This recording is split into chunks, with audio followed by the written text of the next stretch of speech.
Tonight's program on being a parent in recovery will be presented to you by Mary Jo and Amber Horwitz, and a panel that Amber and Mary Jo will introduce to you. Mary Jo has worked in the field of college health and wellness for over 3 decades. She currently directs the Wolverine Wellness Student Health Services at the U of M. In addition, Mary Jo serves as the co-chair for the Student Life, Health, and Wellness Collect Impact Initiative and the Ann Arbor Campus and Community Coalition. She is a center affiliate for the Higher Education Center for Alcohol and Other Drug Prevention. Mary Jo is also an adjunct instructor at EMU, and she conducts trainings and facilitates workshops on motivational interviewing and resilience. Amber is a mother in long-term recovery and is pursuing her master's in social work at Eastern Michigan University. Amber currently works with Engage at EMU as a prevention specialist, working primarily in alcohol and drug use prevention. Amber also works closely with individuals, families, and communities to develop the capacities needed to achieve behavioral health. Amber and her husband, Josh, founded Proud Parents of Loss in 2016 following the death of their first child, Harper, who died during labor.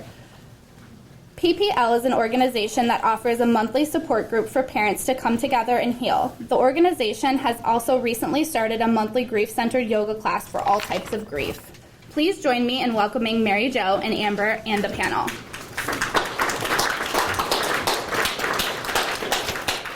Okay, can everybody hear me okay now? Yes. That's good, awesome. Me and Mary Jo are so excited to be here for the second year in a row. I'm very, very passionate about spreading more awareness for what it takes to not only be a parent, but somebody who's in recovery, and the struggles, but also opportunities that one can be presented with as a parent in recovery. And that's right, I said opportunities because, you know, some people have this vision that a parent in recovery is somebody who, you know, well, that sucks to be them, right? Like, parenting is hard enough. But actually, there's a lot of resilience and strength that comes with somebody who's also living a life of recovery. So talking about our goals for today, we're going to talk about what strong recovery looks like. We're going to talk about some strong parenting skills. And we're going to talk about challenges and opportunities. And at the end, we do have a resource that we produced that unfortunately is not printed tonight, but it's on the Dawn Farm website. So if anybody needs help navigating towards that, we'll talk about it more towards the end. And the most important part about tonight is that we have 6 parents in recovery who are going to be sharing their own life experience about what it's like. So what me and Mary Jo are doing, you know, really doesn't mean as much as what they're doing. So when I talk about strong recovery, I just want to preface this by saying this is definitely ideals, right? Sometimes strong recovery can look like getting up and brushing your teeth in the morning. Sometimes strong recovery is, you know, just getting up, right? Most importantly, strong recovery is not picking up that first drink or drug.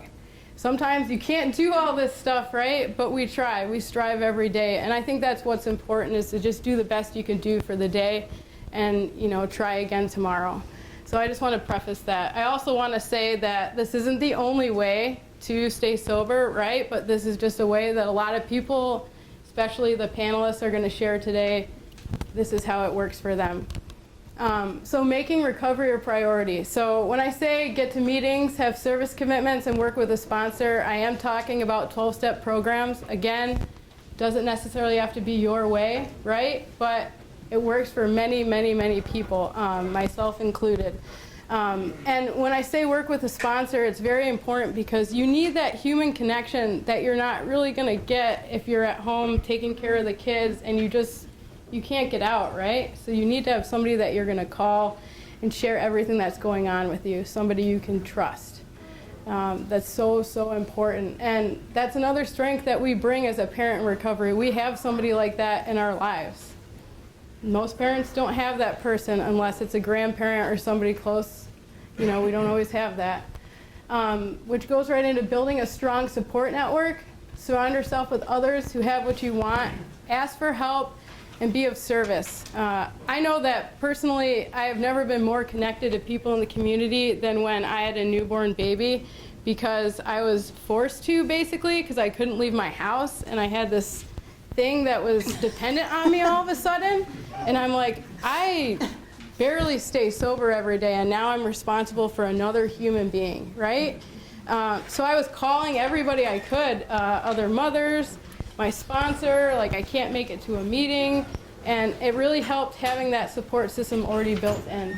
We're very fortunate in Washtenaw County that we have such a strong recovery community to reach out to.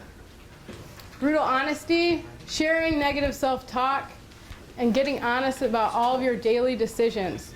So I talked about, sometimes strong recovery looks like just getting out of bed, right? So being honest with somebody and saying, you know what, I haven't made it to a meeting in a month, and drinking sounds really good because we have all these people that get to do Wine Wednesday and wine down at the end of the week, and we can't do that, right?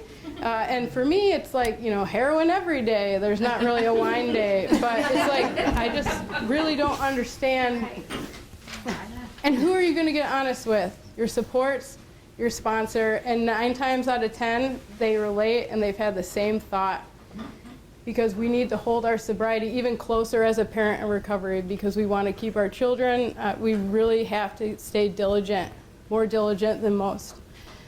And then practice self-care. This box is probably the biggest joke to many parents in recovery on here, but it's still important, right? All these typical things: sleep, eat, exercise, practice mindfulness, right? Who does it? Not many, right? But like I said, it's ideals, and we need to try and work on it more and more each week. I can't tell you how many times it's like 5 p.m. and I'm like, why do I hate everything? Why I want my toddler just to, I don't know, do something. I haven't been to a meeting, and I'm like, oh, I haven't eaten since like 9 this morning. So simple reminders that parents in recovery forget that it's not just because we're in recovery, right? It's because we're actually just human beings trying to make it in this world, and we have another layer of stuff to get through because we're trying to also balance our recovery in it. So that's what I have to say about strong recovery. Again, it's just about trying to stay sober one day at a time, but these are some ideals. So I'm going to turn it over to Mary Jo to talk about parenting. Can I still? This one? Yeah. So I'm so happy to be here, and this is so, even if you guys turn around, there's like a lot of people here. It's beautiful. It is beautiful. So thank you for coming out tonight. A little bit of my, before my 3 decades working in college health, I actually worked for a nonprofit in Ann Arbor teaching parenting classes. Part of the reason is I used to work at Michigan State to put myself through school, and I would see all this crazy behavior, and I'd be like, it's too late by the time they get to college. We really should get them in high school. And then somebody would say, it's too late by the time they get to high school. We really should get them into middle school. So I would say, it's too late by middle school. Get them into elementary school. And somebody said, it's too late. You got to get to the parents. So I actually went from being a residence hall director at Michigan State to teaching parenting classes because the evidence base is clear. Strong parenting skills is the #1 harm prevention technique there is, above all. So when we all started, we sort of connected 2 things, is that this belief that someone in recovery is the most important thing. And we are so blessed to have so many great resources, whether it's a 12-step community, it's a collegiate recovery program, whether it's some other support at Dawn Farm or other places. We have people, but we don't necessarily have people who teach us how to be a parent. They put the baby in your arms and they're like, okay, go home. Yeah. Yeah, that's a problem, huh? Yeah, we have to do more to get a license or to work your watch, really. So I got interested in that. So it's just a couple things around sort of where parenting skills and sort of strong recovery come in. The first one is checking our own baggage. And that just means just because it was how we were raised doesn't mean that's how we do it. The most important thing is take the beautiful things about how you were raised, have a critical eye about the things that weren't so helpful about how you were raised. But when we intentionally check our baggage in times of high stress, we don't just do what was done to us, right? And that is, for all the cycles we might have to break, some of them they're different kind of cycles, but checking your own baggage is an intentional act of there must be a thoughtful way of how we do parenting stuff. So, and then just basic knowledge of child. Whenever I'm with Amber, it makes my heart bust because my two are 30 and 25. So I am living proof you can survive it, right? But it is just knowing at 4 years old, you sort of want to park them back and say, okay, I give up, right? But knowing, I got two, but having basic knowledge of what is normal behavior at different stages allows you to grant some grace and to not get so frustrated. Oh, they're supposed to be saying no 75 times a day. That's perfectly normal behavior, right? So those two things is, and those, they're not instructions about how to check your baggage. There are lots of different ways. A good therapist, a good group of friends, a good group of people who you can talk to about sort of, this is sort of how I was raised. It doesn't feel right, and I want to do it differently. It is just the intentionality of saying, I might want to make things different this way. And then knowledge of child development. We were laughing back in the old days, 30 years ago, when babies were being born. We basically just looked at books. Now you guys have apps. You can just like say, what is a kid supposed to do at 2 years old? I don't know. I think your phone tells you. So there is a great book, and it's called Raising Self-Reliant Children in a Self-Indulgent World. I'm just going to say that name again. It's called Raising Self-Reliant Children in a Self-Indulgent World. And it is, the author is H. Stephen Glenn and Jane Nelson. And basically what they say is that we try to teach kids a lot, and all the skill development in the world will not work unless they believe those top three things. And they are the perception of personal ability. And so that looks different for a 1-year-old and a 3-year-old and a 15-year-old. But if a being doesn't believe they have personal capability, they have personal significance, and they have the perception of personal influence. They can influence their own surrounding. If they don't have those three beliefs about themselves, no skill in the world can be given. And so this book really talks about what is the behaviors you do as a parent to foster those perceptions. And then it says you don't just expect the skill level to be here, but how do you start to introduce intrapersonal skills, self-awareness, self-management, then interpersonal skills, working with other, then sort of how do you deal with school, and then sort of how are you making judgments. But it builds on it. And I guess the thing that I really wanted to say is, for those who are working a 12-step and they use the big book as a reference, it is okay to use parenting books as a reference and a guide for how you do that. There's really good stuff out there, and in the resource sheet that Amber was talking about is all of those books and websites are on there. This is just an example, but I'm not going to go into it because the panel is the most important. Okay. All right, so this is, like I said, the most important part of why we're here tonight, because, we can talk about all the books and resources in the world, but it's always good to hear the hope directly from a person who has lived this life, right? And also for those in the room that are allies, we need you so bad. We need allies of parents in recovery so bad. We need rides, we need phone calls, we need everything. So thank you so much for being here.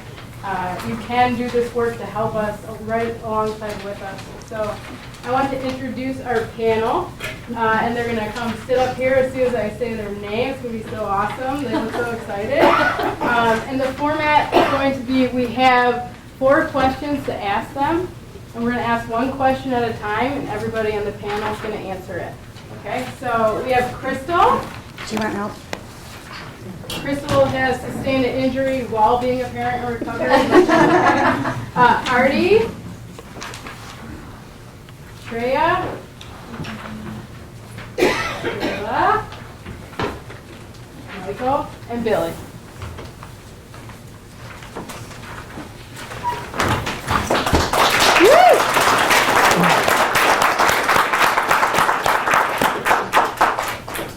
So our first question. We'll start with you, Billy, if that's okay. Sure. How long have you been sober? How many children are you the caretaker for? What are their ages?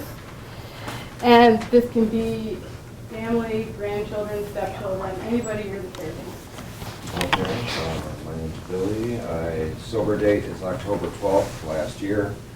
I have 5 children, and then my girlfriend has 2, so that'll be 7. My girlfriend's kids are 9 and 11. Mine are 2 12-year-olds, twin boy and girl. My other daughter Ella, who would be 14 now, she passed away last year. And then I've got my son Will, who's 15, and my oldest daughter Marilyn, who's 26. Michael? I have been sober since April 7th of 2008. I have a 9-year-old daughter and I'm actually now the caretaker of an 80-year-old grandmother. So, believe it or not, very similar things with the 2 of those. That's it, right? Thank you. They need to hold on. Oh, jeez. I'm Kayla. I've been sober since July 16th of last year. And I have 2 kids. My son is 8 and my daughter is 2. She'll be 3 this week.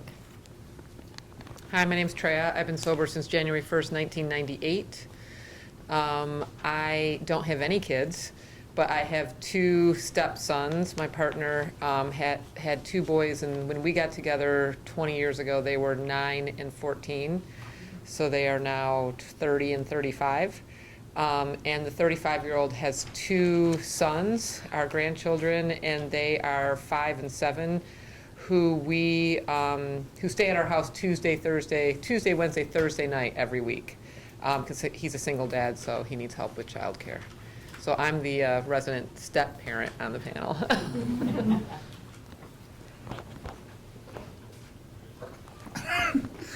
Excuse me. Hi, I'm Artie Tomlin. I've been clean since July the 6th of 2008. I have 7 kids. My oldest is 30, and I got 2 26-year-olds, and I have an 18. And then I started all over again, and I have an 8-year-old, and one is turning 7, and I have a 1-year-old. I think she's 1 and a half. So, was that it?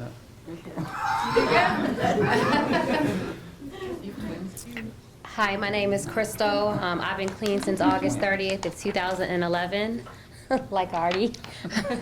I've got children all over the world, so I've got one 24-year-old, I have a 10-year-old, and then I got married in recovery, and now we have a 2-year-old, hence the foot, and a 7-month-old.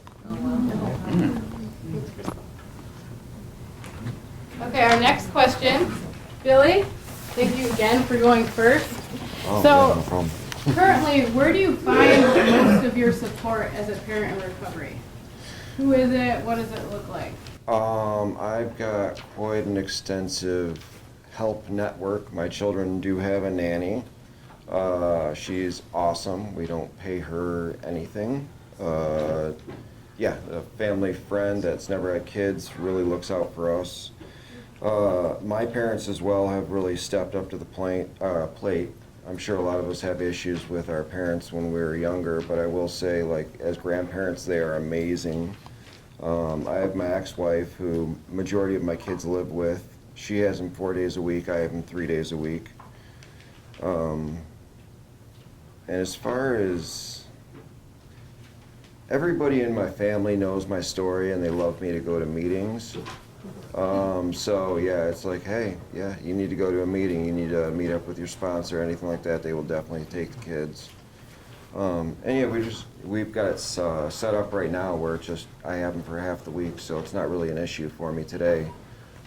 Years ago, it would be, I would take my kids with me to certain meetings, and they were usually smaller meetings, and yeah, they'd hang out, be quiet. I lucked out, I've got pretty good kids, so Yeah, I believe that's about it. I'd say most, I have I got lucky. My wife is also in recovery. I've been with her since we were like sophomores in high school. So, like her and I were like a team. That's kind of how we look at everything that we do, raising our daughter, being married and being in recovery. Sometimes it's great having a wife in recovery to help remind you to get to a meeting, and sometimes it's not.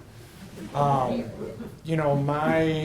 of my biggest resources that I use is when I first got sober, there wasn't it was a lot of younger guys, and there wasn't a lot. I don't think anybody that I knew at that point when I first got sober actually had children.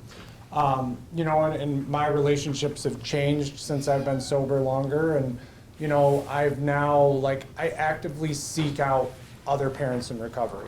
I try to find people as when I was looking for a sponsor, that's someone who has what I want. I've been able to, my sponsor has a child in recovery and has been in recovery for a long time. And, that's been huge for me. I utilize my sponsor in more than just the 12 steps of recovery. He's a parent. He's gone through very similar things that I have. And if I didn't have that resource, there's so many things that would have just been absolutely baffling that I wouldn't know how to do that. And he's been really helpful there. Mary Jo was talking about some of the things that, we can be critical about of our parents. To be honest with you, I don't really look for any guidance from my parents on recovery or on parenting.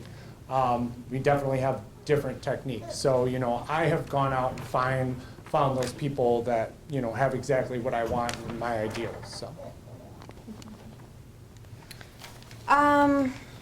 I have a really great support network. My family is very supportive, and my boyfriend's in recovery, and he helps a lot. My son primarily lives with his dad, so most of it is just my daughter as far as child care goes. But as far as how to be a parent in recovery, it's definitely the women in the program that teach me. I came from a good family and I learned a lot from that, but just from my addiction, I lost a lot of skills, and so I've learned how to navigate things through asking other women that are moms in recovery. I have a very big support system. I don't. I think there's issues. I think there's issues different for step parents than for parents, and that's been. I know a lot of parents, but I don't know a lot of step parents, and so I can think of one in particular that we've talked quite a bit over the years. It's easier now that the step kids are they're grown and out of the house. But when it was really difficult, I think the biggest issue that comes up, and that's kind of the next question though, but is the differences in my parenting style with my partner's parenting style. And then she's the parent and I'm the step parent. But just like with anything else in recovery, any other kind of challenge, finding support through a sponsor, through, close friends that I can be honest with about what's really going on, and talk about my real feelings. Al-Anon has been, I'm in AA and Al-Anon. I've been active in Al-Anon for probably 12 or 14 years out of the 21 that I've been sober. And that's been really helpful, especially addressing, like Mary Jo put on the screen, looking at my baggage, and the old ideas that I had about parenting, and realizing that just because, starting to question, some of the, and just recently, actually, really starting to recognize, it doesn't have to be that way. One example is that I, when my partner would want the whole family to get together and go out to dinner, I or I wanted to go out to dinner, she would always say, well, they can't really afford to go out to dinner. And I'd say, well, of course they can afford it. They can afford to do this and they can afford to do that. And recognizing, like, I've been taking a survey lately about, like, I talked to my brother first, and he's like, every time I go out to dinner with my kids, I pay. And so I was like, oh, my mom never does that, And so I've been taking a poll, and it turns out that most of the people that come from what I feel like are, pretty stable, healthy families, when the grown kids go out to dinner with the parents pay for dinner. And so, I mean, I have the means to pay for dinner, but it was just like this thing where I just had to, like, I was making a point, and only because my mom never did, and it was just this idea that, well, they have to earn their keep or something, and they don't. Like, so I started paying for dinner, 21 years later, but whatever, so just continuing to learn and continuing to question, the way that the old ideas that I have and the beliefs that I have. And so so just like with anything else in recovery, just using, the support system and the steps and, a relationship with God, to be guided in all areas, including parenting.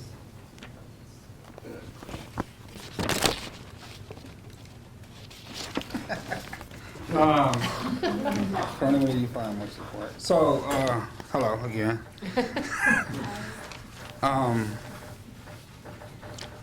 My mom and father hasn't been like my big support team. My real mom and dad, they got their own lives. I've never like wanted a relationship with them too much, to be honest. But when I met my wife, her parents became my parents. And that's where I get all my support at. But with that being said, they retired and moved to Florida. So I don't have no support system no more. Getting to meetings and going to meetings, I'm going to be brutally honest, I haven't been reaching out like I used to. It's gotten more difficult with 3 kids than when I had 1 kid. When I first got sober, I was doing all the meetings and everything was great. And then I had the first kid and it was like, all right, it's not going to be hard. It's going to be okay. And I had a nice little support. And then we had a second one. Then we started having just certain meetings we was going to where we had support there. But when you go to a meeting with a kid, man, and you constantly got to get up and do stuff and get up and get up and get up, it's hard. You don't get nothing. The only thing you get is the unity part of I'm there. Third kid, there's no way. My 1-year-old, I took her to a meeting the other day at Little House, and she was at the literature table taking all the stuff off. So it was not, I'm not embarrassed by my kids, but it's frustrating to get to meetings and you got 3 kids. I should probably be reaching out, but like I don't really get to a lot of meetings like I used to even find out like who has kids in recovery like I used to. I just started going to a men's meeting on Saturdays at the Al-Anon club, and there's people there, but I'm like a newcomer every time I go to a meeting, man. I'm not gonna ask for help, and that's just being honest.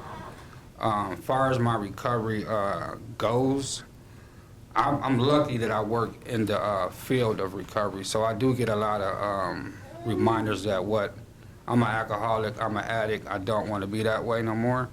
And I see a lot of people trying to get their kids and losing their kids. So my strong part of my recovery is I would never give up on my kids, right? And I was reading some of the things, and you had spoke about we don't raise our kids the same way that how I was raised. I'm from the 70s, you know what I'm saying?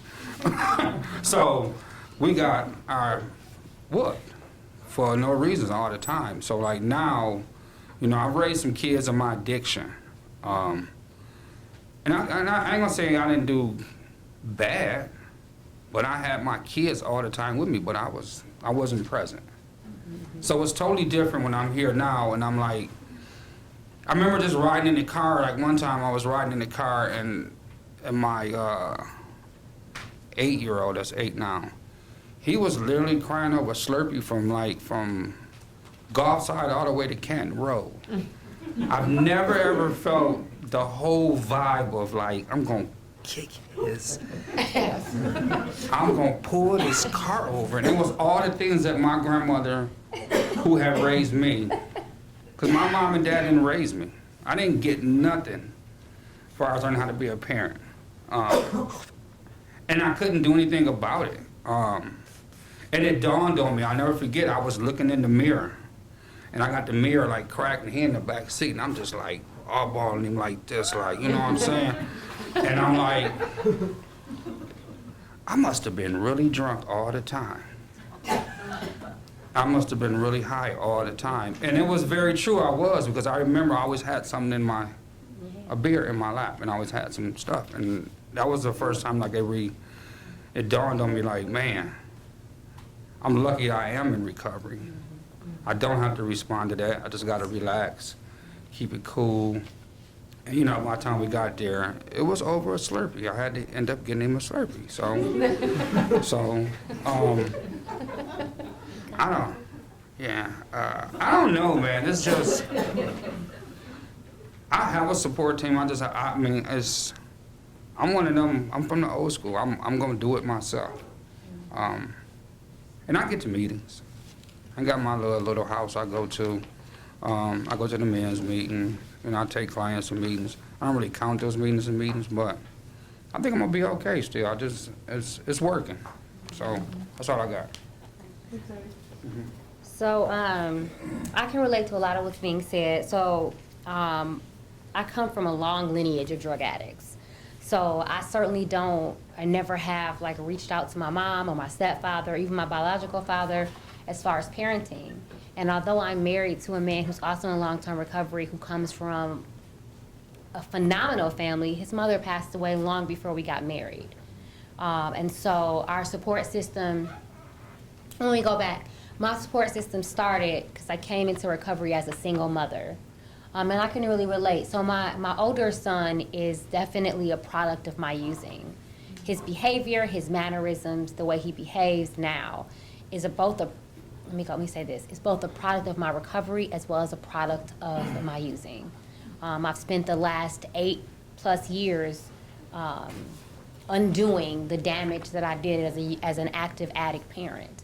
And so the way to kind of make amends to that is that with my now 10-year-old, when I got clean, they told me to go to meetings. I was like, okay. And I remember the first week out of transitional housing, the first week out of treatment, I went to 17 meetings in 1 week because I didn't know what else to do. And I would just take them with me. And the old timers is what they call them. I would go to these meetings, and at the time he was 2, and he'd be running rampant, and I'd get up and run, and someone that would sit next to me with 20 years plus or 10 years plus would be like, it's okay. And they would grab him, and they would sit at the table with me, so I didn't have to worry and have that anxiety about what he was tearing up or what he was doing. And what that taught me was that he learned how to be a child in recovery. So then there became meetings that we would go to. He would have his tablet and his headphones. One kid in recovery was easy peasy, right? It would get to the point that if I didn't go to a meeting, he'd be like 6, and he'd be like, Mom, you need a meeting. And I'm like, I know, let's go, right? So then I get married, and so then I feel like I need meetings more often. But like, so yeah, how you do that? So then I have this 2-year-old.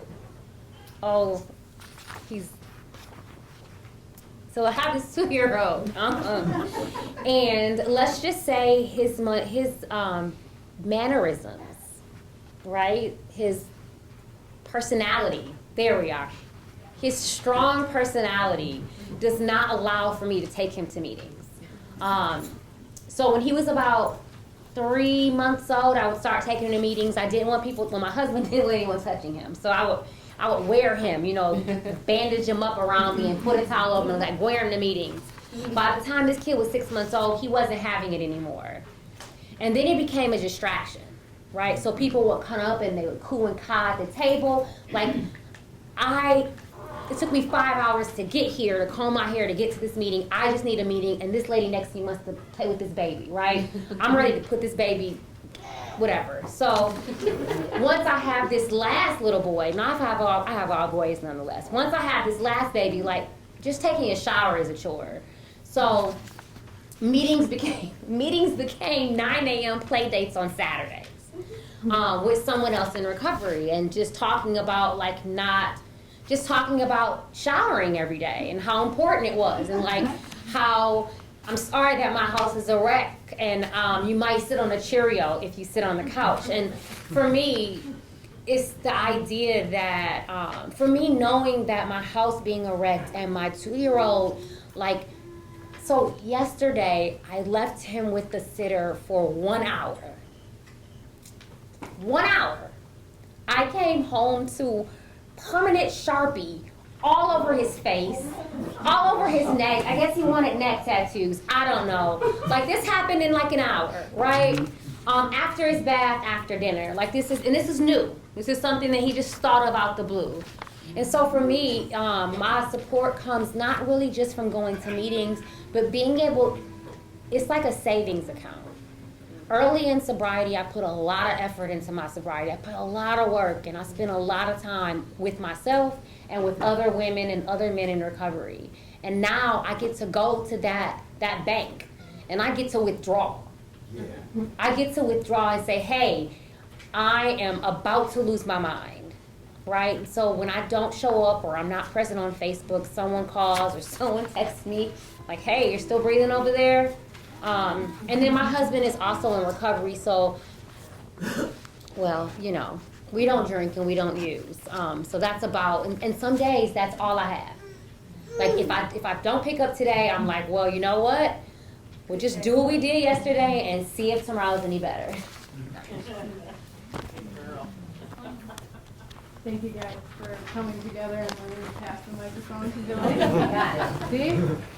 So the next question, I feel like we kind of touched on it a little bit, but maybe if you guys can muster up the strength to talk about one more challenge of being a parent in recovery, that would be great. So go ahead, Billy. I would have to say my fiance is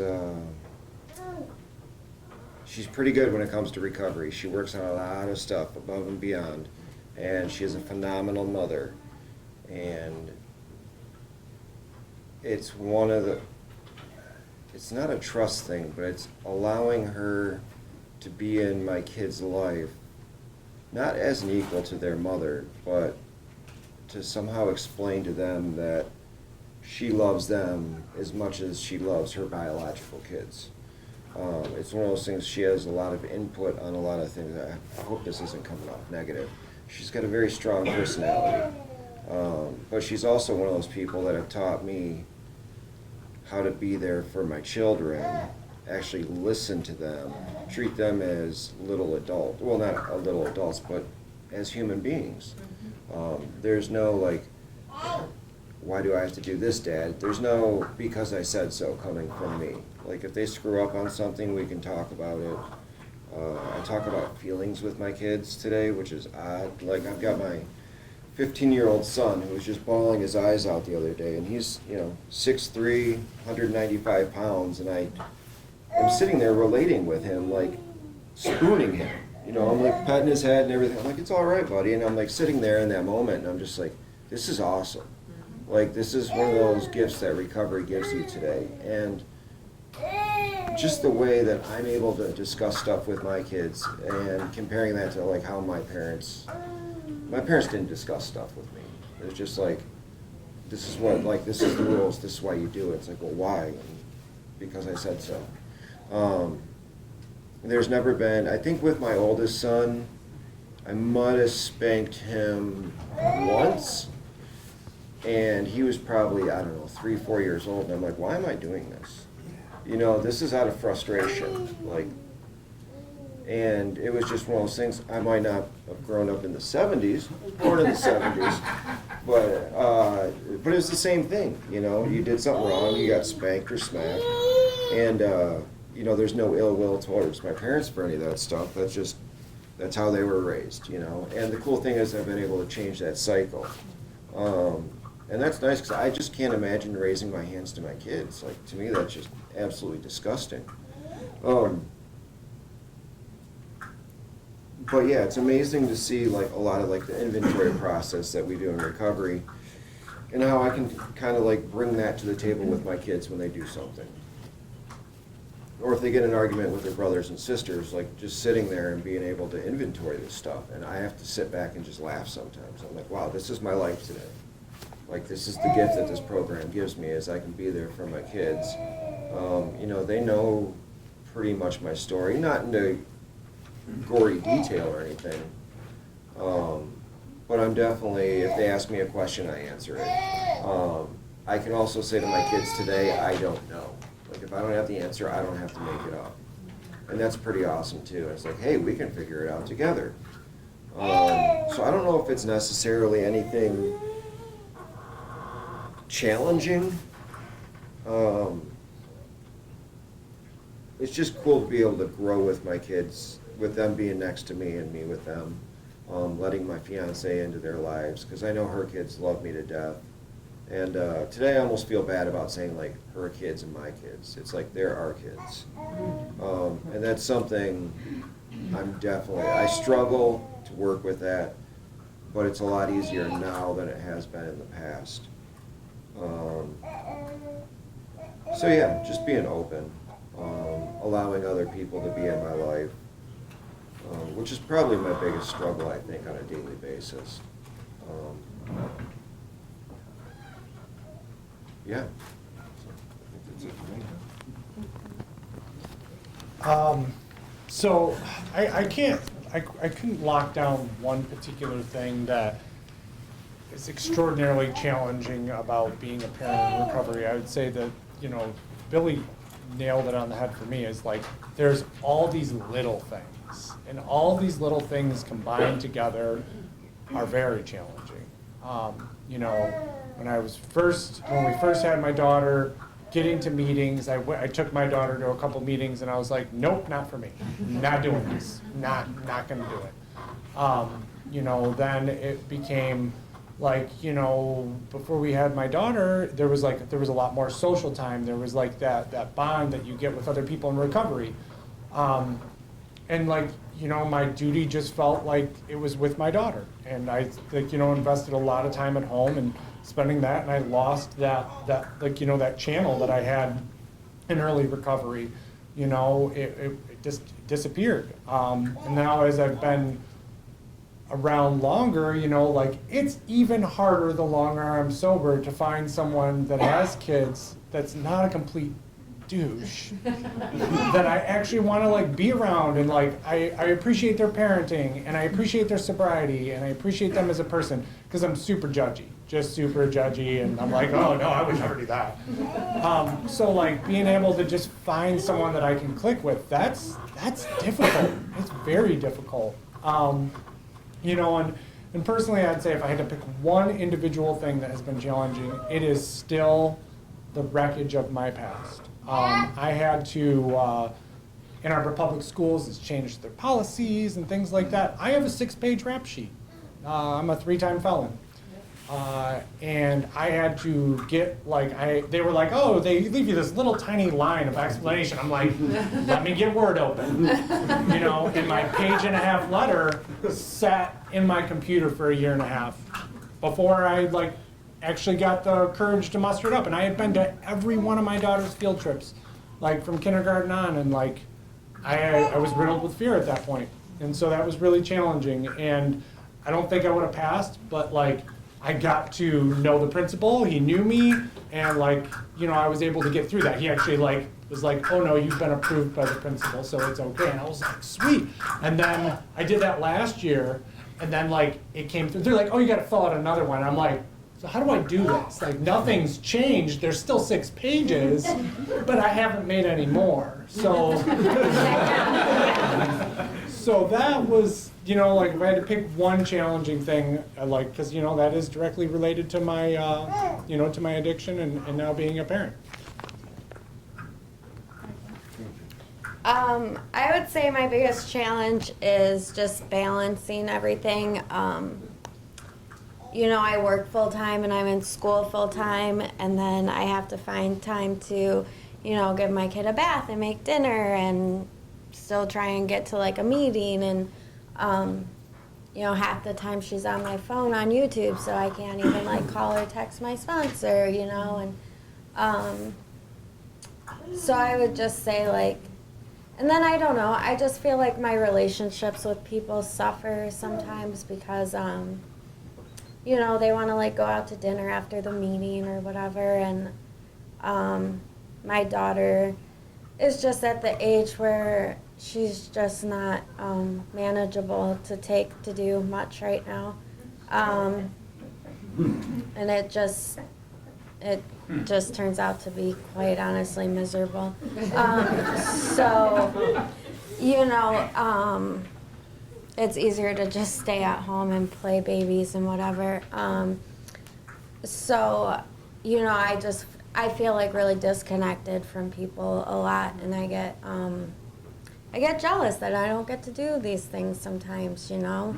And then I have like the aspect of like my mom and stuff is willing to watch her, but like my mom also watched, you know, my kids while I was in rehab and jail for years, so I feel like guilty asking for her to like watch, you know, my kids to go do something fun. So I would say that just like the time management is like my biggest challenge. Step parenting sucks. I mean, it's just like the least gratifying thing. You get all the blame and not much of the rewards. And I mean, it was really, I mean, I was a year sober when my partner and I got together, and her kids were 9 and 14, and her oldest son was a effing nightmare. And I remember, like, you know, and this goes back to what I was talking about, like being honest with people about what's really going on, regardless of how ashamed or how embarrassed I was to tell. I mean, I was not prepared to be any kind of parent at a year sober. And I didn't do a very good job, honestly. I got super frustrated, super angry. I would engage with these kids, you know, like the oldest one would just like push my buttons and we'd end up getting in arguments. And, you know, I wasn't helping the situation. I was just kind of part of the problem and not part of the solution. I mean, I understand now. I was a year sober and 28 years old. And I just thought I was going to come into this family unit and we were all going to sit down and have dinner every night. And it was going to be, you know, one big happy family. That is not at all how it turned out. The other thing that was a struggle for me too was coming into, so my partner's children are black. And so there was a cultural, I know. What? So there was a cultural aspect to it too. You know, where that's really where I learned, where I always thought we were all the same, and even though I think that we are all equal, it's not the same. There's a lot of cultural differences. There's a lot of differences there's a lot of cultural differences in the ways in which children are raised. And, you know, I had a lot of judgment about that kind of stuff. And so, you know, I think, and then, you know, it's different with grandkids. You know, like for one, I had long-term sobriety by the time our first grandchild was born. And I'm a lot more even-keeled, and they're, you know, they don't live with me, and, you know, I've never had that whole, like, you know, well, I can't go to meetings, or, you know, because they were never my kids, you know, like I still did whatever I wanted to, but I did feel guilty about, I remember saying to a friend of mine when the oldest was like 17 and he was in and out of jail, and, you know, it was just a nightmare. And I remember saying to one of my friends, like, I don't think I even love this kid, you know? And so, you know, as a step parent, being financially responsible and supporting their mother and, you know, having to do all the things that parents do, but not feeling any kind of emotional connection to them because of the circumstances, you know, my inability, you know, my whatever you would call it, unreadiness to be a parent, my partner's resistance, to kind of let me into that, and always kind of feeling like the third man out. And then being early in recovery, it was difficult. And now, me and the older one have a really good relationship. Our younger son, which I am starting to use that, our younger son instead of her son. That's been kind of recent, trying to do that as well. I find myself often saying, well, I don't have kids. Who's gonna take care of me when I'm old? And then somebody will say, well, you have kids, and I'm like, oh, right. And then I feel bad, But so I think, me and the younger son are just starting to repair some of the damage that happened when he was growing up. And the errors that I made as a parent, as a step-parent. I also remember being honest with somebody about when our first grandkid was going to be born and being worried that, I wasn't going to feel connected to them because, we're not blood related. He was, he wasn't going to look anything like me. Like my nephew, who looks just like me, like I felt like I'd be more connected to him. And I still feel more connected in a way to my nephew than I do to my grandsons because of that biological aspect. But I love my grandsons and they love me, and so that's been nice to be able to be a positive influence in their life and to remember that not only is addiction a family disease, but recovery is a family thing too. And so at least we're although me and my partner have both made mistakes.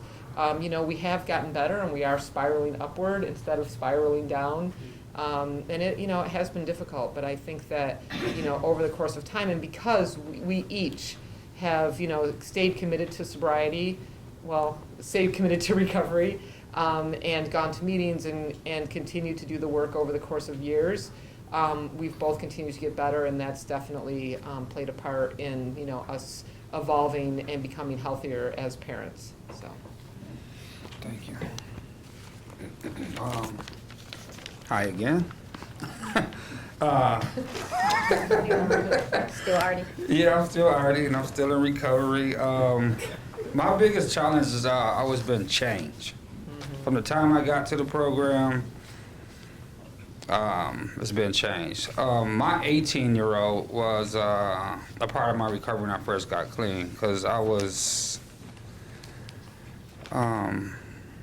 doing IOP. I had my own place. I was trying to save my own place because I almost lost it.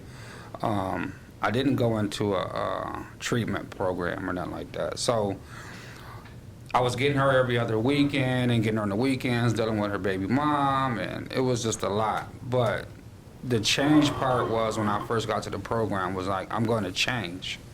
I didn't want to. Because I remember when I got to the program and somebody was like, you got to change. And I'm like, dude, man, I done built all these defective characters to survive where I was at. Now you tell me I got to change to be somebody else. And all it was that I didn't want to be that person no more, but at the same time, I didn't want to let him go. So with that being said, when I started working the program and working the steps and calling the sponsor and not picking up, not being able to be the old Artie. Well, I wasn't Artie. I used to be called. I had a nickname, and I don't want to tell y'all that. Well, my nickname used to be P Valley.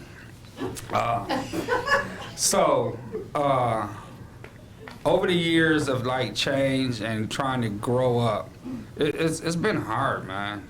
To be honest, it's been like truly hard. Even to this day, change is still difficult for me, but it's not as hard as it was before, I would say, because I learned in the program, a guy told me, he said, everything you've done when you was in your addiction, you're going to do it sober. And that meant a lot to me, and I was like, I don't get that, but now I do. 11 years later, I am still challenged, and my biggest challenge is my 8-year-old. I've raised kids. My 8-year-old is like super intelligent, and he tests me so much that he's broken me down. Like literally over the sink, I've cried. And I'm not sitting here like making a joke. I'm like literally quite like I don't understand. But the point of, it's him, then my 7, and then I got the baby. Then I have a German Shepherd. Then I got 2 dogs. Then I got 3 fish. Then I have my wife, who's in the program. And it's challenging, man. But at the same time, that's my biggest challenge, is being a father, husband, friend, meeting my kids where they at. When I say meeting my kids where they at, I have to get down on my knees and meet them where they're at, like, and be loving and caring. I heard Billy talking about that too, and me and Billy have briefed before and talked about things. However I was raised, that's beyond the point, right? I got love and care from my grandmother, that's who raised me, but it was a different kind of love, you know? Her love was, I put a roof over your head, I'm feeding you, you got clothes on your back, get out my face. Now, today, it's not like that. So when I'm meeting my kids where they at, I gotta share, because before I got here, my son has a pooping problem. And I have to go in the bathroom and sit there and talk to him and try to help him. You know?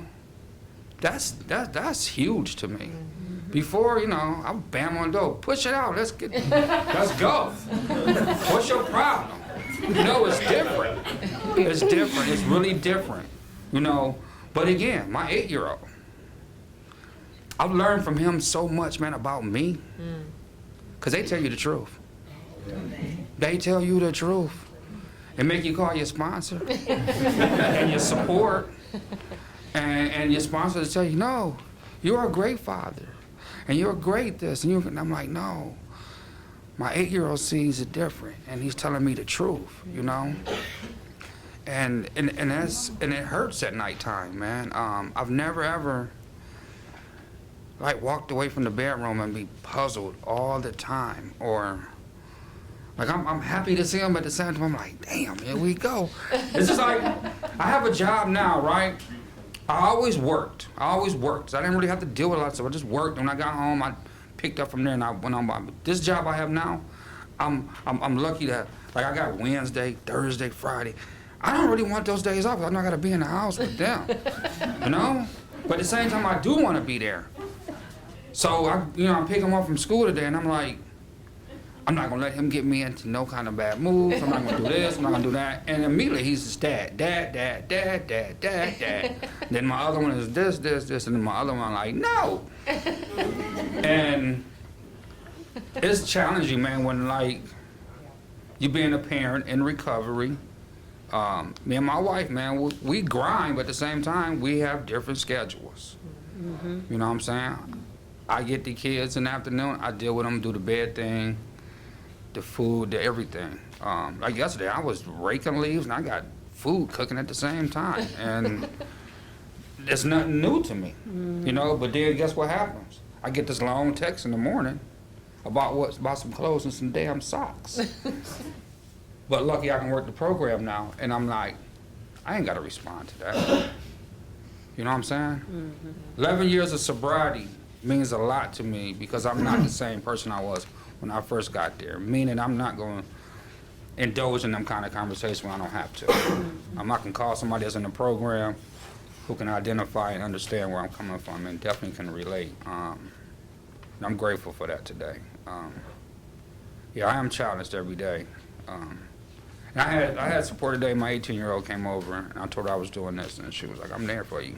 And she does Palm. She just got her a new car, you know what I'm saying? She's doing everything. And she tells me, you know, Dad, it wouldn't be, I'm grateful that she has me in her life, you know what I'm saying? All my kids are in my life except one. I got to share this and I'll pass it on. I have my 26-year-old, I met him one time. When I first got clean, was supposed to hook up, I relapsed. I got clean like another year or two, so I thought maybe because I was clean, I can get back in life. He didn't want no parts of that. He ended up, like, years later when he graduated from high school, invited me to his little thing they do at the graduation party. I went there. That was the most oddest thing I ever done in my whole entire life. But lucky I had the program, and I had my wife with me. He ended up graduating from Lansing, bunch of degrees, And then we had a big conversation of like why I wasn't in his life. That was the most nerve-wracking thing too, waiting on him to show up. And I did it, and I explained to him, but at that, I thought everything was gonna be, we're gonna play catch football, I'm gonna buy you a bike and I'm gonna push you. No, it didn't happen like that. It was, I had to put my feet in his shoes. And it was, I don't know if I really want a relationship, because I can't build that, but if time go by, hopefully we can build something, you know what I'm saying? So, that's all I got. So I can relate to just about everything that was said. But if I had to sum it up to my biggest challenge in recovery, it would be the shame and guilt. Yeah. So my children, my 4 boys, my oldest one, well, let me just start here. So I have 4 boys by 3 different men. So let's just do the math there, right? Let's just put that on the table. And so my co-parenting looks very different than a lot of people, right? Let me just tell you, Christmases and family reunions are really odd times. And then explaining to my children why these things are like they are. My 10-year-old is very in tune. He asks questions. So one challenge I have in recovery, along with the shame and guilt, is knowing what and how much to divulge to them and when. So my oldest one, he was 15 when I got clean. And I remember being in treatment and him coming to see me after 2 weeks and saying, "Mom, I thought you were going to be gone for a day. What happened?" And I said, "Sweetie, I'm a drug addict." And I remember him looking at me, but it was the most empowering moment of my life. Because once I could tell him I was a drug addict, I didn't care about anybody else. And so that was like this freeing moment for him. But it was for me, but it wasn't necessarily a freeing moment for him. Because now he has to leave me at treatment for another 60 days while he goes home and processes that his mother's a drug addict. At home with the father who doesn't understand what addiction is and just thinks his mother is a piece of, So that was the first piece of information that I had to deal with and learning how to navigate that process. Shame and guilt cripples my parenting today. Shame and guilt wants me to stay home from work at times and just be with them. Shame and guilt tells me that even when I know I need a meeting, I'm going to stay home with them because I need them to know that I love them, right? Shame and guilt. Today, my 10-year-old, on my way here, right? That's when he texted you, when you were about to leave the house. So my 10-year-old says something to me in the kitchen, and I said, "Don't talk to me like that. Be respectful." And then I asked him, I said, "Why are you taking your shirt off in the kitchen? Go upstairs and change out of your school clothes." He walked away and said, "Because I want to." I don't know what happened. I'm not sure where 8 years of recovery went, but like 13-year-old Crystal, who would get popped in her face for saying something even remotely like that, honey, I knocked that little scooter right over and went straight for him. Got upstairs, and I started scolding him. And immediately I looked in his eyes and I thought, what in the world? So I stopped. And I said, "Listen to me. It is very important to me that you learn to respect me." I said, "At some point in time, son, you are going to be taller and bigger than I am. And I need to not fight with you like I fight with your brother." And he was like, "I'm sorry, Mom." And I said, "I'm sorry." So I think one of the most important things in recovery that I've learned is how to say I'm sorry to them in the moment. How to recognize, like, this is not the behavior that my 2-year-old, for Christ's sakes, I don't know what I did, like, in a past life. I love this child more than life itself. But he tries me. He tries me. Oh, I don't know what to do. I've sat on the bottom of the steps at 7:30 in the morning crying. Like, just put something on. I get a text message from my husband like, what happened this morning? He's picking him up from daycare. The kid's hair is not combed. He may or may not have on matching shoes. He didn't have on socks one day, and I was like, listen, he had on rain boots. I didn't want to fight, you know? And so, like,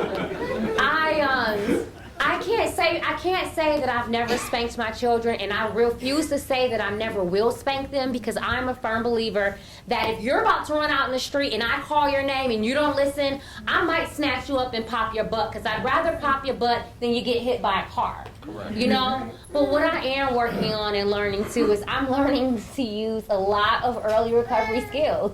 It's this thing called DBT. Let me tell you, I didn't think it worked, but parenting with DBT, parenting with mindfulness. So when my 2-year-old is on 10, I go to the bathroom and I sit there and I just sit for a second. And usually he comes to me and says, Mommy, are you sad? I'm like, no, I'm not sad. I love you, Mommy. You're so beautiful. And then I'm like, you are going to kill me in my sleep, aren't you? So I guess, you know, the shame and guilt, though, plays a huge part of my parenting. And so a lot of times, so I am not the step parent, and you have shed so much light. My husband is, FYI, the most amazing human being I have ever met. He is all of the skills in parenting that I don't, right? He is the bomb.com. I call him and I'm saying, you need to come and get your children. And I mean all of them, right? No, I'm so serious. I don't have the patience that he has. He has this piece of him that he is patient and kind and responsive, and I am none of those things. Like, I am pay the bills, do this, put a roof over your head, buy you clothes. I don't know what else to do. My husband shows up for stuff and he sits with them. He has these 7-minute conversations with my 2-year-old. Well, why did you color on your face? Well, you think it's pretty? Well, you know, I think it is. And he has this dialogue with him at like at 9 o'clock last night. They're fully unpacking this whole coloring on your face thing. And I'm just cracking up. I'm like, whatever, go to bed. I don't care. But I'll say this in close. So the other piece of my recovery is that I'm also the mother of a child who is yet to find his space in recovery. And that in itself, I think, is a very, very slippery slope with me. I'll share this and move on. So last week, my oldest son's grandmother passed away. Remember, I told you he was the son that was with me when I was using. So she picked up all of my slack. She was his mother and his grandmother the entire time. And even better, when I got clean, she never held that against me. So when I got clean, she let me pick him up. Like, I never had to fight with her. I didn't have to go to court because she kept him out the court system so that I could parent him. And when I moved out of transitional housing and into my apartment, he came right home. She just died. And I knew that this day was coming, but he didn't. I've been learning the last 8 years how to handle this when it happened. He had no clue what to do. He called me in the middle of the night 2 days after I broke my ankle. So now I can't drive and I can't I've been preparing for this, right? Because she's been sick for 3 years. She's gonna call me, I'm gonna leave work, I'm gonna get in my car, I'm gonna go to him, I'm gonna be with him. That didn't happen. He called me on the phone, he FaceTimed me, and he can't even breathe. And I know that grief. And I just sat with him. I get to the funeral and he has a flask in his pocket. I just hugged him and I said, do whatever you need to do. And what I can say is that I think that I've had an opportunity over the last 8 years. One thing I can say with 100% certainty is that although he knew me in my using, and I feel like shame and guilt I've given him my disease, right? I've also given him my recovery. So he knows what to do. He knows how to get to a meeting. He knows the importance of a sponsor. He's been through treatment. He's gone to meetings. He's even picked up a year token. So he knows what recovery is. And so the great part about that is that when he's ready, he'll show up and he'll know how to do it. But yeah, that's all. Well, thank you guys. All right, we have one last final question. I feel like because our panelists have so much resilience, it's already been beaming through their shares. But our last question is, what is an event as a parent in recovery that you can think of that illustrates your resilience? So an event you can think of that you're like, wow, actually being a parent in recovery is a strength that I possess. It's a tool that I can use that other parents might not have. So go ahead, Bill. I would have to say still showing up for my kids. When my daughter passed from cancer last year, I wasn't sure what I wanted to do. It wasn't one of those, I don't think I can go on or anything, but it's like, how can I be of help to my kids? I guess some of it was thinking of relapsing, like I could just go out and just check out and not have to deal with any of this. So the fact that I didn't, and I was able to talk to my kids through all that. I started seeing a grief and trauma therapist before she passed, and I actually took some of my kids in with me occasionally too. But it was nice to be able to look at stuff from other people's perspective, to see how important I am in my children's life today. And by me showing up for them, they show up for me. And it's definitely changed a lot of the dynamics in the family today as far as roles. I would love to say I'm the responsible parent that's, awesome with finances and all that. And I kind of joke around with my kids. I consider myself like an awesome uncle. Like, like we can go do some dumb stuff and like have fun within reason, of course. But even sitting down and asking my kids, like, I don't know, I don't want to say like evaluate me as a dad, but what sets me aside from the other parents that they've seen in their lives. And the one thing they really like is that we can talk, that we do have open dialogue. Like, you can say whatever you want around me, just as long as you're not hurting anybody's feelings and it's not towards anybody. Because, we talk about the shame and everything that comes along with that. And that's the one thing I don't want my kids to do. I don't want any bullying, I don't want any shaming, because I know how that felt for me growing up. And I definitely don't want my kids to go through that. So the fact that it wasn't just me that went through that it was myself and all my kids, we were able to be there for each other, and we don't have answers. That's the coolest thing, is like, I don't know. There's a lot of I don't know being said. I can't explain why this happened.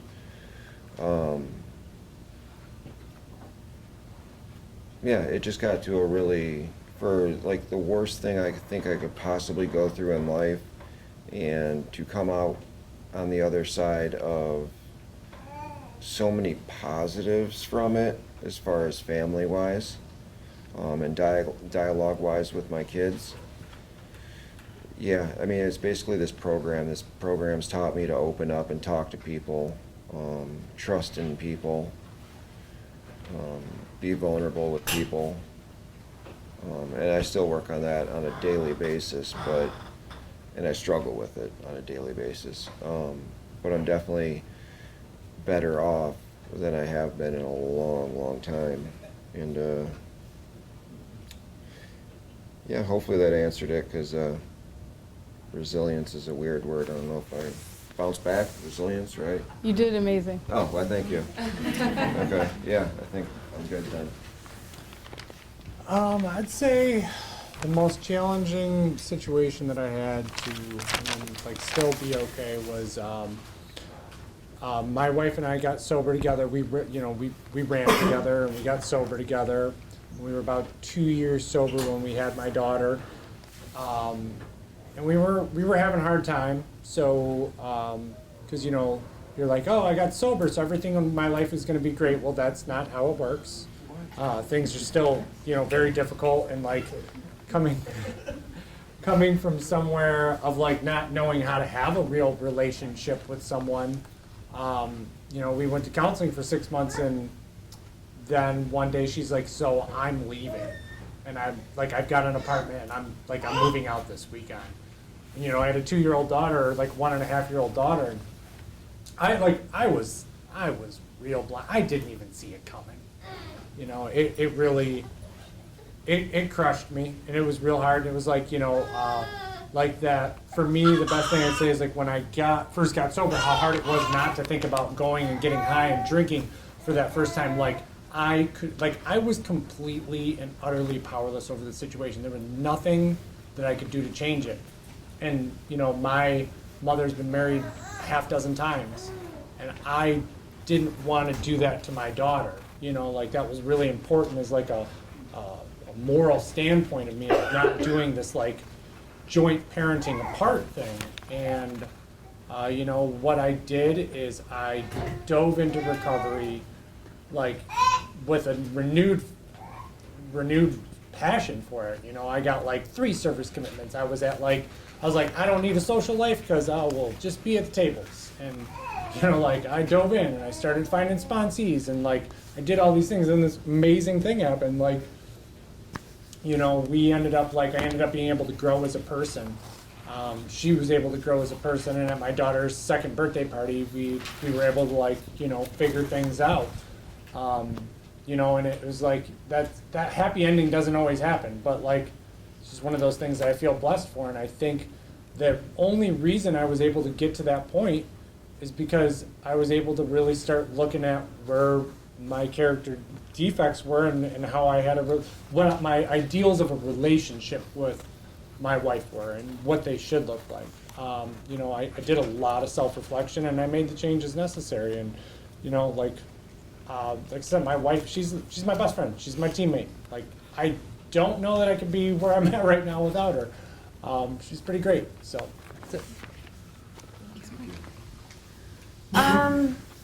I would say the biggest event that I've had to show resilience in is with my son. I lost custody of him close to 2 years ago.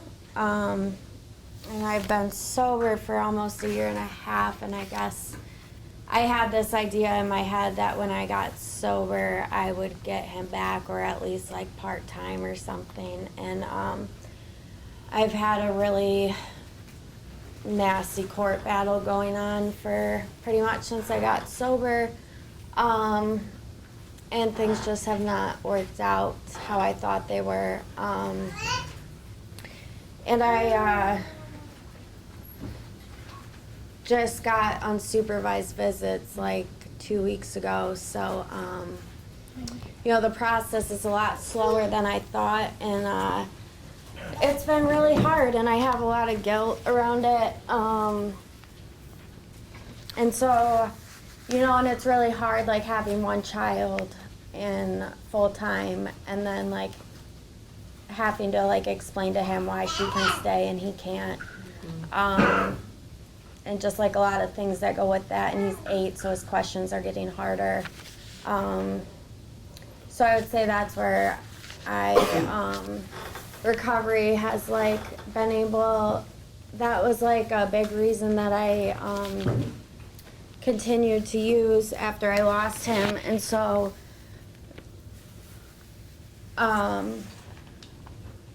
I've had, like, a great support system that shows up for me. And, like, it's really emotional, and it's really hard, and there's a lot of times that I don't want to go to court, and I don't want to, I just don't want to even deal with it. And recovery's, like, giving me the chance to be able to just keep showing up. And, it's slower than I want it to be, but it's moving in the right direction, and that's only because I'm sober. Thank you. Looking up resilience, because Artie did it before the meeting. It was useful. The power or ability to return to the original form after being bent, compressed, or stretched. Ability to recover readily from illness, depression, adversity. And I thought his said something about bouncing back and toughness. And I can't think of one particular event. I can think of a lot of events, but I think in general, it's just that. It's continuing to, put recovery first, and then trusting that as long as I do that, I will be equipped with whatever I need to be equipped with when situations present themselves.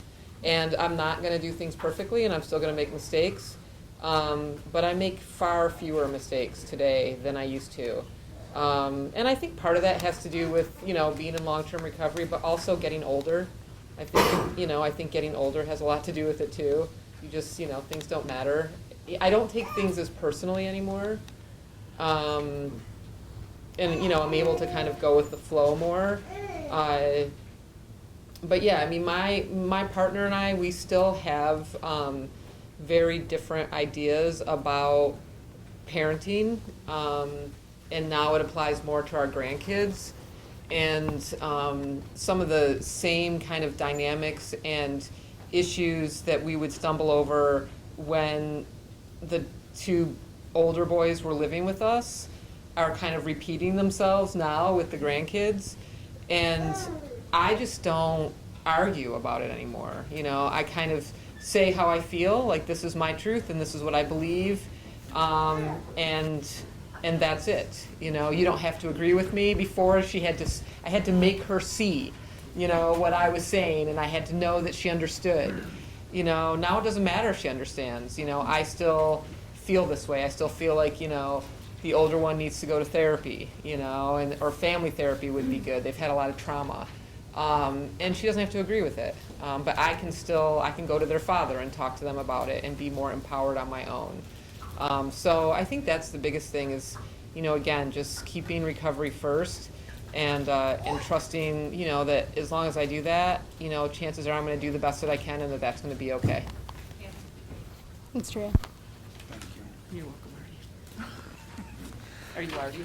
Hi, I'm Artie. I'm still here. This question, you know what's weird about this? Like when I don't even think you asked me. You just told me I was doing this. It's my turn. That was the text I got. And I was like, okay. And then it got closer. And then I was like, oh, it's getting closer. And then I never read the questions or anything until like today. That's why I printed out for you, Artie. So I asked my daughter, because I read the last one. I was like, oh my God, I don't have nothing. What is that word? I don't know. So my, what I understand is like strength and being bent. So when I got to the program, that's when I finally like growed up, and I was 38. So I did what I wanted to do all that time with kids. But when I got to the program, and I had to turn into a real adult, like paying bills, not paying half of the bills, being there when my daughter wanted to come over on the weekends. All that was hard, man. Going to work every day, not going to work like when I wanted to, kinda, and they need me, and I can't be replaced, but when you can be replaced.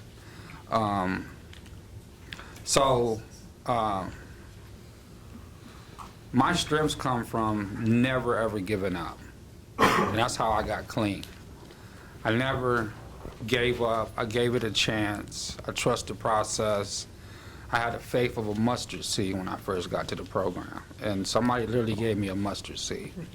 And that's where I've been at.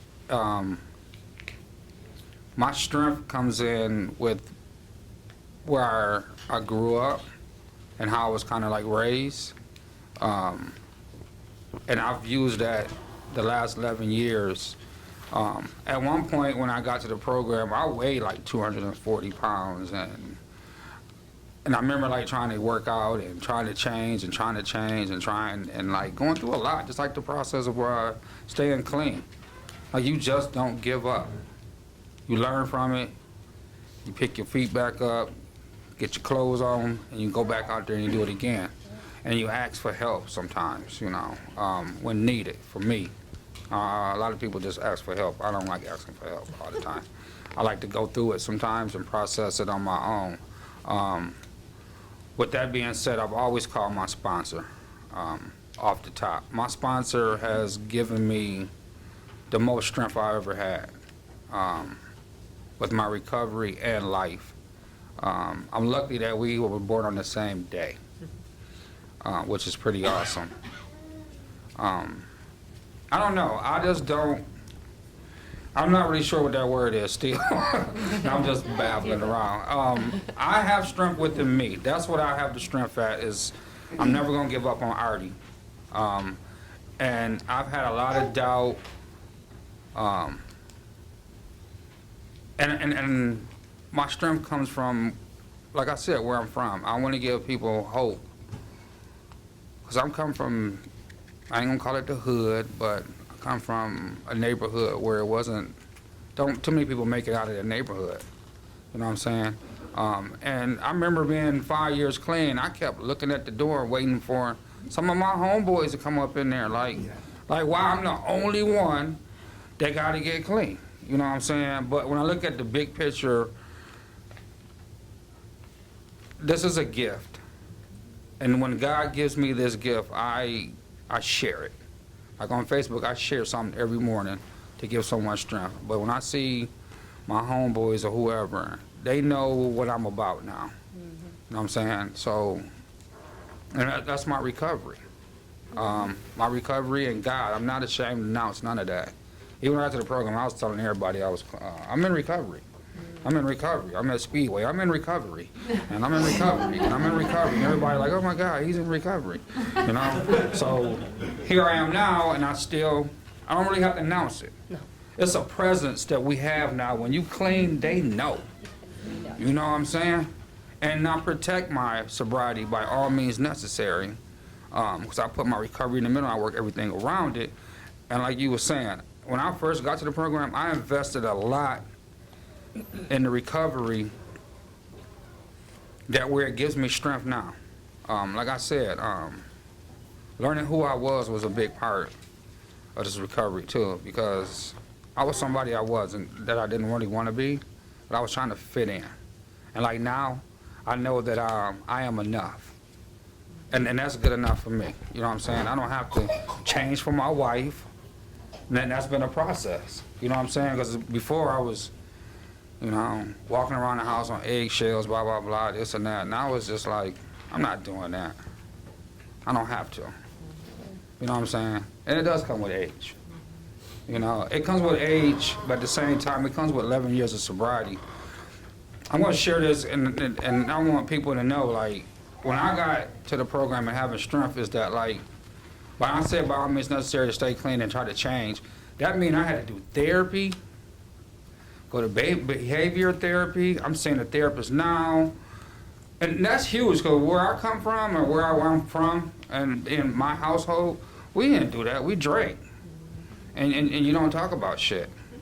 You know what I'm saying? But here I am now, I can't wait to go see a therapist. So I can just, I'm in there just like, bam. And I learned something from that, man. It's helped me over the year. I've been going for like 2 years seeing this lady. And if you share, man, to like when you got put on the potty wrong, you go home tired. I didn't know you be sleepy. That's crazy. That's real sharing though, right? That's purging for new information to come in. And I need that. The program can only give you so much. And sharing at tables. You can get stuff from it, but at the same time, we got to be healed, man, mentally, from all the damage we've done to ourselves. You do that fourth step. I've done so many fourth steps, but that wasn't all the time was helping me. So with that being said, I'm glad to be sharing my life with you guys. Thank you. There you go. Thanks, Artie. Crystal, you just want to share like real quick? So, super Sorry, guys. quick. I know we approach 9 o'clock very quickly. The event, I think the event that showed me, right? Because other people were well aware that I had resilience. People long before I knew I had any resilience. counted on me to have this resilience. Over the last 3 years, watching my son slowly kill himself via Facebook and Instagram and being absolutely powerless over his disease has shown resilience. I'm watching him in real life tear himself apart, and the only thing that I can do is be a beacon of hope for when he calls, answer the phone when he needs me, and be present for him when he's ready. And so that situation, and then breaking my foot in recovery has also shown some resilience, because I've never broken a bone in my body, and here I am, 40 years old, 8 years clean, and I got to figure out how to ask for help all over again and navigate with this 2-year-old all over again. So yeah, that's all. Thank you so much. So let's give the panelists a round of applause, guys.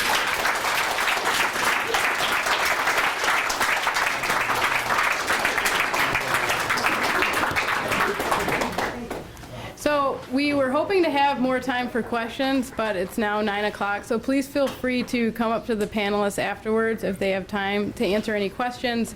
And then also, like I said, there is a handout on the Dawn Farm website that has a list of child-friendly meetings, meetings that have childcare, some really good reading, and also some websites that you can visit. And if you have any questions on how to navigate towards that, I can help you with that as well. So thank you so much, everybody, for coming.